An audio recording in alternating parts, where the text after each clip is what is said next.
There's a kind of silence that follows us, even in the noisiest parts of life. It lingers behind laughter, hides beneath full calendars and polite conversations, and curls up beside us at night when the world has gone quiet. It isn't loud, it doesn't scream, but it asks a question you can't quite shake. Is this really it? You wake up, you go through the motions. Maybe you meet deadlines, respond to texts, remember to eat something green, but still, something feels strangely off, as if your life has become a performance so rehearsed that the soul of it no longer shows up for the role. It's not always dramatic, that's the tricky part. Sometimes the quietest form of suffering is the most dangerous.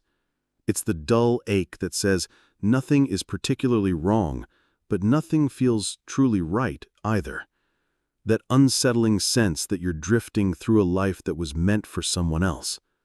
If you felt that, even once, then what I'm about to say isn't for strangers. It's for you. Because there's a chance no one ever told you that this feeling isn't weakness. It's not a defect to be medicated away or an inconvenience to be ignored. What if, just what if, it's the most honest part of you trying to speak? Carl Jung once wrote that neurosis is the suffering of a soul that has not discovered its meaning. He didn't see anxiety, burnout, or even depression as purely clinical errors of the brain, but rather as messages, painful, urgent messages from the unconscious. And what makes this so difficult is that we live in a culture that fears those messages, a culture that teaches us how to hide, not how to listen. We are taught to be strong, which often means silent. We're praised for being productive, even if we are exhausted. We're admired for pushing through, no matter how deeply we may be unraveling inside. And somewhere along the line, it becomes normal to forget ourselves, to move on autopilot, performing a version of life that feels acceptable, even if it isn't alive. When I first came across Jung's work, I wasn't looking for answers. I was just trying to name what I was feeling, a hollowness that seemed to follow me even in my happiest moments. I remember reading the line, "Your vision will become clear only when you look into your heart. Who looks outside dreams, who looks inside awakens."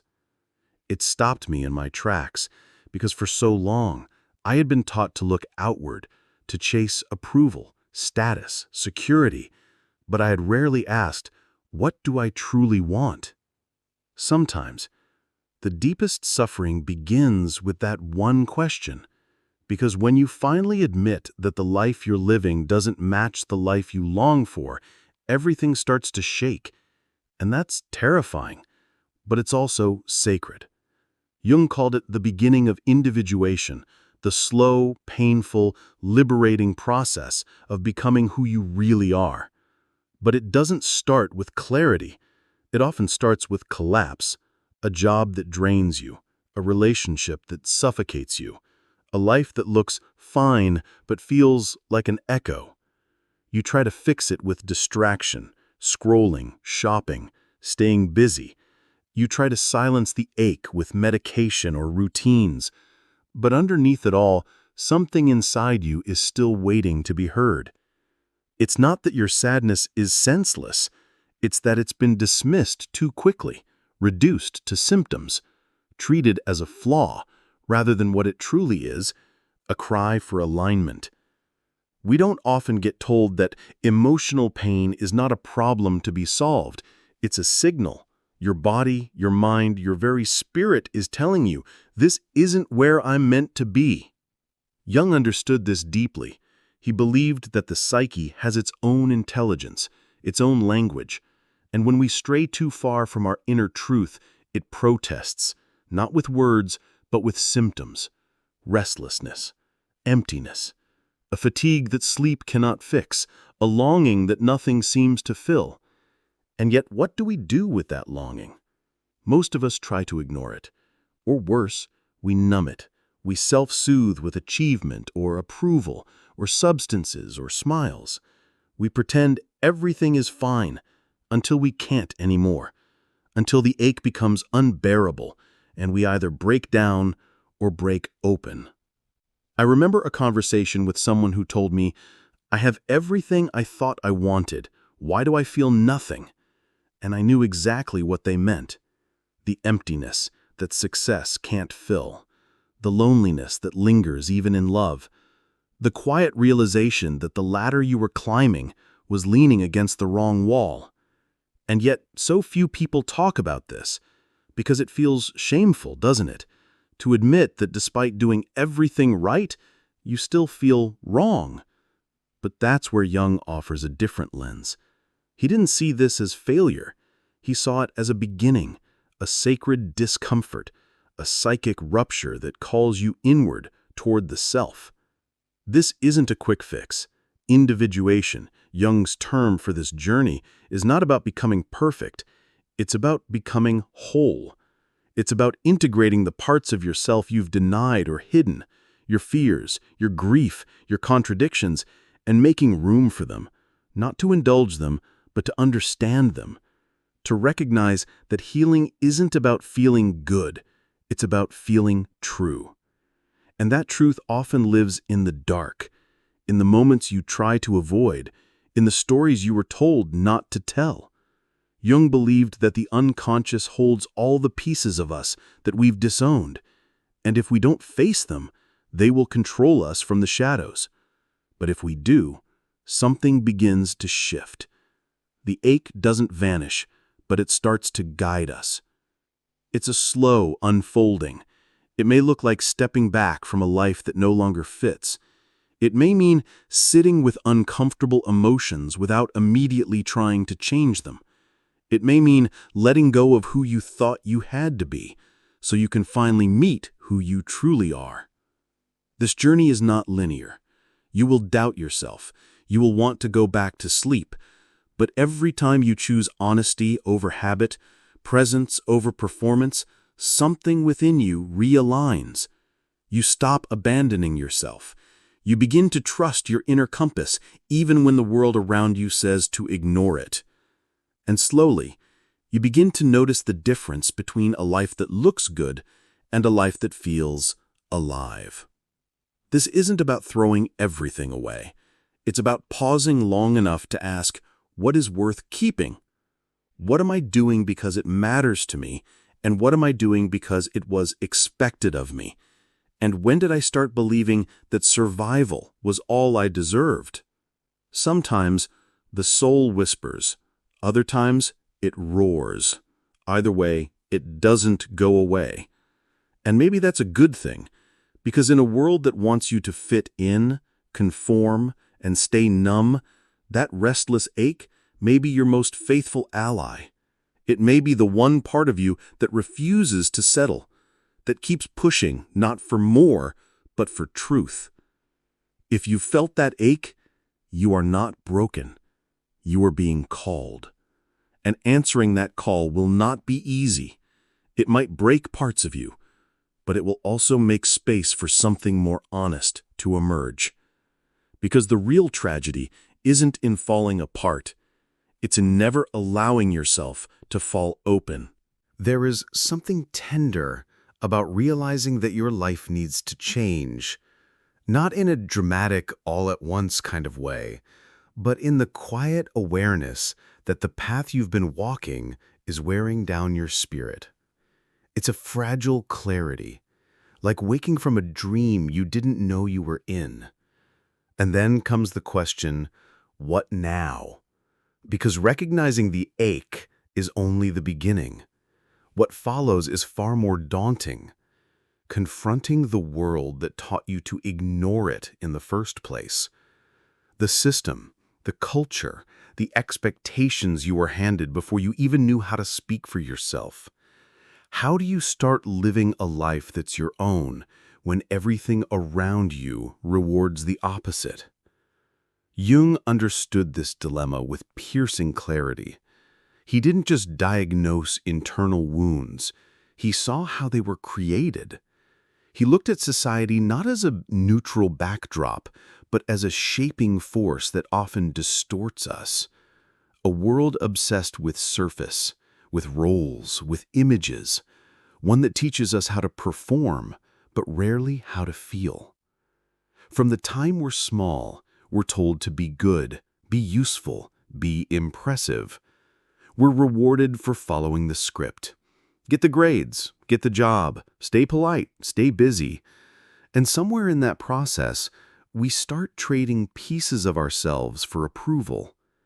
We silence what is raw, spontaneous, even sacred, just to be accepted. It's subtle. You don't always notice it happening. You become who they wanted you to be, until one day you look in the mirror and wonder where you went.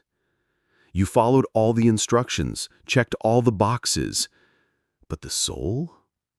It's not on the list. And that's the danger Jung warned about: adaptation without authenticity, fitting in so well that you disappear inside your own life. I think that's what makes modern suffering so difficult to name. It's not always loud or visible. It's not necessarily a breakdown. Sometimes it's a quiet disconnection, a deep fatigue that sleep doesn't touch, a life that feels too heavy even when it looks fine from the outside. You might find yourself surrounded by comforts and still feel hollow. You might succeed and still feel like something is missing. And maybe the most painful part is how easily this is normalized. Everyone's tired, everyone's busy, everyone's pretending they're okay. So you assume it must just be you, until the truth begins to surface. The truth that this isn't about weakness, it's about misalignment. Jung would say that the reason you're suffering isn't because you're broken.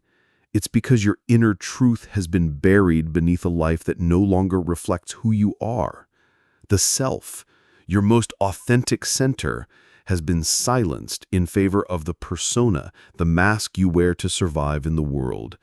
And when that mask becomes your only face, the soul begins to retreat. But the soul does not vanish. It waits. And when it hurts for a reason. That pain, that emptiness, that anxiety, it's your unconscious crying out. Not to be fixed, but to be heard. Because underneath every symptom is a message, and when we try to suppress that message with medication, distraction, or denial, we miss the opportunity to understand what it's trying to say. Jung didn't reject the value of treatment, but he warned that healing without meaning is just another form of avoidance. If we only aim to return to functionality, we miss the deeper question. What is the life you're trying so hard to endure, and why does it feel like a cage? For many, this is where the journey pauses, because asking those questions requires more than reflection. It requires loss. The loss of illusion, of certainty, of the identity you've clung to because it made you feel safe. It's terrifying to let go, especially when you've built your life on what others told you mattered. The title, the relationship, the routine. But sometimes, the real courage lies not in holding on, but in unlearning, in stepping into the unknown, not because it's easy, but because staying the same has become unbearable. That's what individuation demands. Not perfection, not improvement, but truth. Messy, beautiful, uncomfortable truth. It means facing parts of yourself you were taught to hide, the anger, the envy, the grief, the desires you buried so deeply that you forgot they ever existed.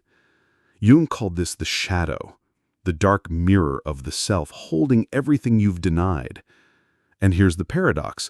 What you avoid in the shadow doesn't disappear. It drives you, silently, unconsciously. It shapes your choices, your fears, your patterns, until you bring it into the light. We all have a shadow. That's not a flaw, it's a fact. But denying it is what makes it dangerous, because when you don't own your shadow, it owns you. The journey inward is not about indulging every impulse. It's about seeing yourself clearly. It's about looking in that mirror and saying, this too is me. The part that's ashamed, the part that's afraid, the part that has been silent for too long. And strangely, in that seeing, something softens. You no longer need to prove anything. You no longer chase worth in the eyes of others. You begin to reclaim the fragments of yourself you once discarded just to belong. This is how healing begins, not with denial, but with intimacy, with the courage to sit beside your own soul and listen, without judgment, without fixing, just presence. There is no map for this. It's not linear, there's no checklist, no guarantee, but there is a compass, and it lives inside you. You'll feel it in moments when something stirs and you don't know why. A book that breaks your heart open, a memory that won't let you go, a conversation that feels strangely like truth. These are invitations, threads leading you back to yourself. And as you follow them, you may start to see your life differently. Not as something you must endure, but something you can shape. Not perfectly, not all at once, but consciously. The outer world may not change right away, but your relationship to it will. You'll stop needing to play a role. You'll stop apologizing for your sensitivity, your slowness, your depth. You'll start creating space for what is real, for what has always been real underneath the noise. And yes, it may be lonely. The deeper you go, the more you may feel like a stranger in the world you once called home. But you will also feel something else, a quiet alignment, a sense that you are no longer living someone else's story. Jung believed that wholeness is not achieved by cutting off parts of the self, but by embracing them, the flawed, the tender, the hidden. And when you do that, something begins to shift, not just in you, but around you.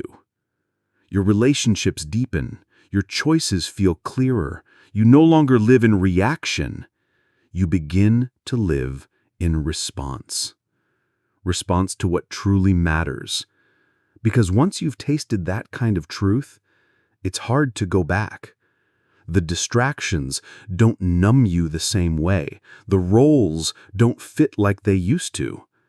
The noise becomes unbearable, and the silence, the one you used to fear, becomes sacred. That silence becomes the space where your real life begins. Not the one you were told to live, not the one that looks good in pictures, but the one that breathes with you, that listens to you, that feels like home. And when you find even a glimpse of that home, you realize you were never broken. You were just buried. There's something strangely painful about waking up, not from sleep, but from the life you thought you wanted. You look around at everything you've built, everything you've tried to be, and realize none of it can hold you anymore. It's like trying to breathe underwater. Something in you knows it's time to rise. But rising costs something. That's the part most people don't talk about. They speak of transformation as if it's a sunrise. But sometimes it feels more like an earthquake. It shakes the foundations, breaks the illusions, asks you to leave behind everything you once clung to for safety, even if it was quietly killing your spirit. Carl Jung never promised that becoming whole would feel good. He promised it would feel real. And real is not always pleasant, because when you begin to live from your truth, everything that doesn't align with it starts to fall away. People who only loved your mask may not recognize your face. Work that once made you feel important may now feel unbearable. Goals you once chased with fire may leave you cold. It's disorienting. You may find yourself grieving not just relationships or careers, but versions of yourself. The self who tried so hard to belong. The self who believed being good was the same as being alive. The self who smiled through the ache. Letting go of those selves is not betrayal. It's release. Because the soul does not evolve by staying comfortable. It evolves by shedding, by saying, "This no longer fits. I no longer fit inside who I was pretending to be." And as terrifying as that is, it's also the beginning of freedom. Jung believed that we are not here to be perfect. We are here to be whole. And that wholeness includes the brokenness, the confusion, the contradictions. It's the full truth of who you are. Not just the light, but the shadows too. But even when you understand this, even when you feel the call toward a more meaningful life, something holds you back, something heavy, something quiet. Fear. Fear of change. Fear of losing what little stability you've managed to hold. Fear of being misunderstood, of being alone, of walking away from everything that made you feel secure, even if it also made you feel small. This fear is not foolish. It is human.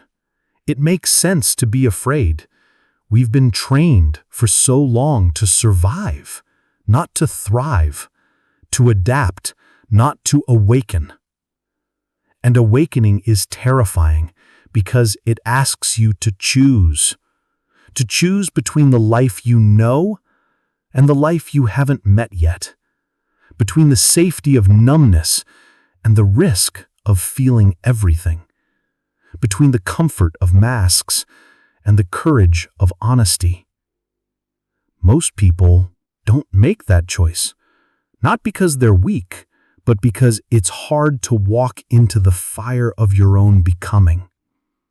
It's easier to stay asleep, to go through the motions, to pretend that the ache isn't real.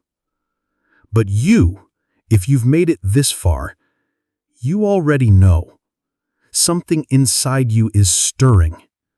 Maybe it's still a whisper, maybe it's already a scream, but it's there, and it won't go away because it comes from the most honest part of who you are, the part that refuses to believe that life is just a series of tasks and obligations and distractions, the part that knows, even without words, that something deeper is possible. And that possibility is not found in books or courses or promises. It is found in the quiet moments when you choose truth over convenience, when you stay present with the ache instead of silencing it, when you listen to the voice within, even if you don't yet understand what it's saying. Because that voice, it's yours. And it's been waiting for you to stop asking permission, to stop shrinking yourself, to stop apologizing for wanting more than survival. It's waiting for you to reclaim your soul. Jung wrote that the greatest privilege of a lifetime is to become who you truly are. But that privilege does not come free. It asks you to walk away from what's false, to question what you've inherited, to hold space for your own complexity. You might lose some things in the process, but what you gain is you. Your choices become clearer, not because life gets easier, but because you're no longer making decisions from fear. Your relationships shift, not because you've become more likable, but because you've become more honest. You stop needing validation to feel valuable. You stop chasing things that never nourished you. You start building a life that reflects your essence, not your conditioning. And no, it doesn't happen all at once. It happens in tiny acts of rebellion, in pauses, in breaths, in the quiet bravery of showing up even when your voice shakes. You begin to live with presence. You begin to speak with sincerity. You begin to feel again, not just pain, but beauty, not just longing, but connection. And slowly, life stops being something you endure. It becomes something you participate in, something you co-create from the inside out. This doesn't mean you'll never suffer again. Suffering is part of life, but it changes shape. It no longer feels like punishment. It becomes something sacred, a signpost, a messenger. It brings you closer to your humanity, not further from it. You stop fearing your emotions. You start welcoming them, not to indulge, but to understand, because every feeling carries wisdom. Every discomfort holds a doorway. And the more you walk through those doors, the more whole you become. This is the path of individuation. Not becoming someone new, but returning to someone ancient. The you that existed before the world told you who to be. It's not glamorous. It won't always make sense to others, but it will feel like truth. And once you've felt that truth, even once, you can never fully forget it. It becomes your compass. It reminds you again and again that you are allowed to live a life that feels like yours. So now I'll ask you, gently, honestly, what do you need to let go of? What story are you still carrying that no longer fits the person you are becoming? It might be something simple, a sentence, a belief, a role you've played too long. Whatever it is, notice it, not with shame, but with compassion. And then ask, what would it look like to let it fall away? There is no right time to begin this journey, but there is always this moment. And maybe this moment is enough. Maybe it's enough to take one small step toward yourself, to say, I don't know what's next, but I'm willing to find out. To whisper, I'm ready to stop performing and start living. Because you are not here to be invisible. You are not here to be numb. You are not here to shrink yourself to fit into a mold that was never made for your soul. You are here to remember what makes your heart feel alive, what brings tears to your eyes, not from sorrow, but from recognition.